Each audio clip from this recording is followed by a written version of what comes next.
नमस्कार। Akashvani port Blair से प्रस्तुत है प्रादेशिक समाचार।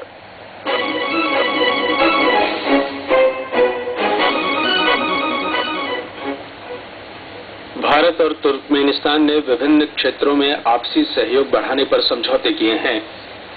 उपराज्यपाल लेफ्टिनेंट जनरल ए.के. सिंह ने अंडमान कॉलेज और मेडिकल कॉलेज के भवन निर्माण कार्यों की समीक्षा की। विश्व जनसंख्या दिवस पर कल कई कार्यक्रम आयोजित हुए।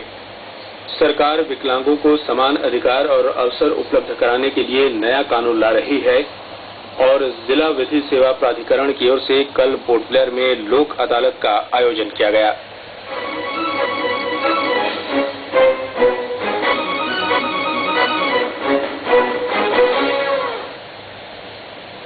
समाचारों के साथ मैं संतोष कुमार सिंह।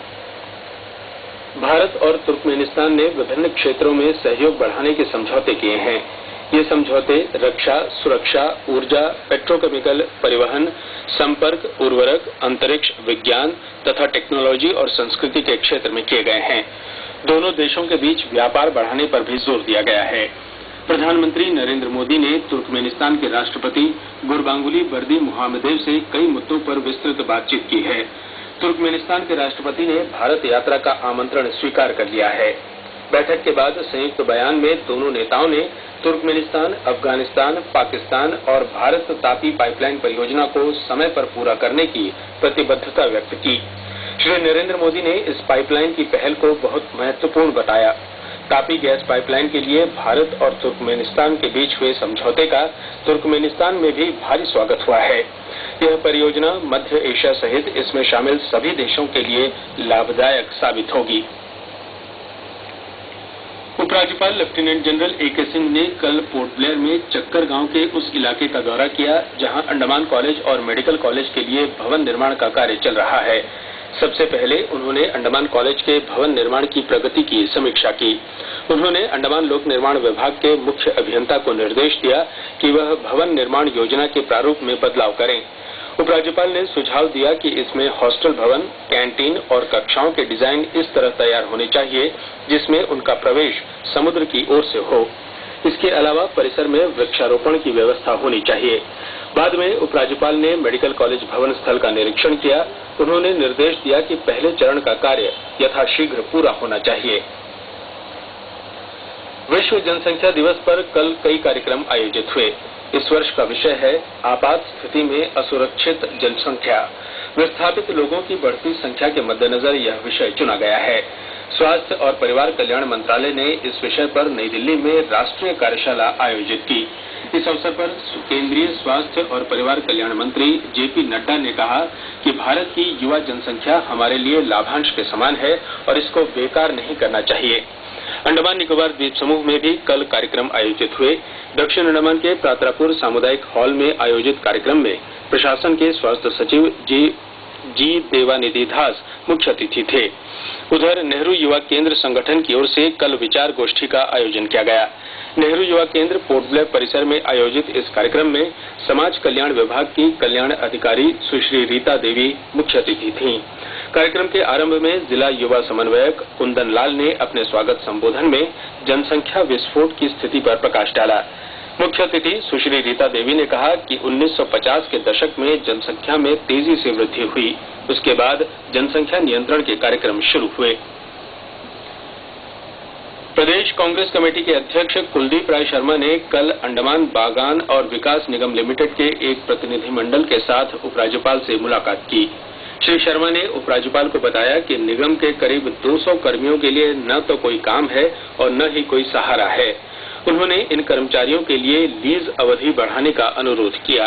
कांग्रेस अध्यक्ष ने कार निकोबार के मूस गांव में भूमि कटाव से उत्पन्न स्थिति की ओर ध्यान आकर्षित करते हुए कहा कि संबंधित इलाके में समुद्र के किनारे नई दीवार का निर्माण होना चाहिए।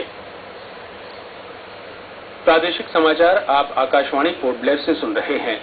समाचारों में आगे प्रमुख है विकलांगों को समान अधिकार, लोक अदालत का आयोजन, चार्टर्ड विमान की टिकटें और ऑनलाइन आवेदन की अंतिम तारीख।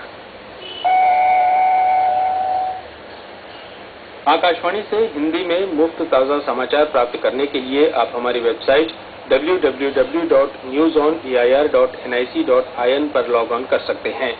इसके अलावा मोबाइल पर समाचार जानने के लिए आपको AIR-H टाइप कर 7738299899 पर SMS करना होगा।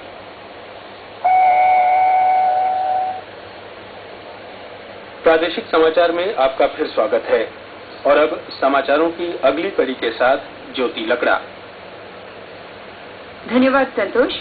केंद्रीय सामाजिक न्याय और अधिकारिता मंत्री थावरचंद गहलोत ने कल सिक्किम में बताया कि केंद्र सरकार विकलांगों को समान अधिकार और अवसर उपलब्ध कराना सुनिश्चित करने के लिए एक नया कानून ला रही है। इस विधेयक को मॉनसून सत्र में संसद में पेश किए जाने की संभावना है।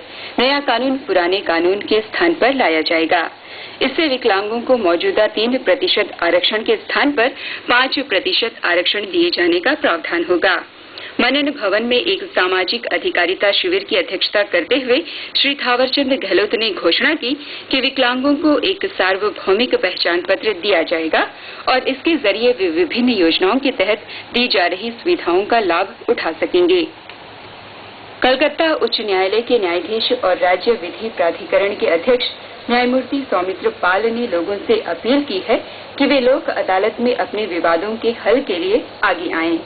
कल पोरबंदर में राज्य विधि प्राधिकरण की ओर से आयोजित 11वीं लोक अदालत का शुभारंभ करते हुए उन्होंने कहा कि बिजली, बैंकिंग तथा अन्य सेवाओं से जुड़े विवादों के हल में लोक अदालत कारगर साबित हुई है।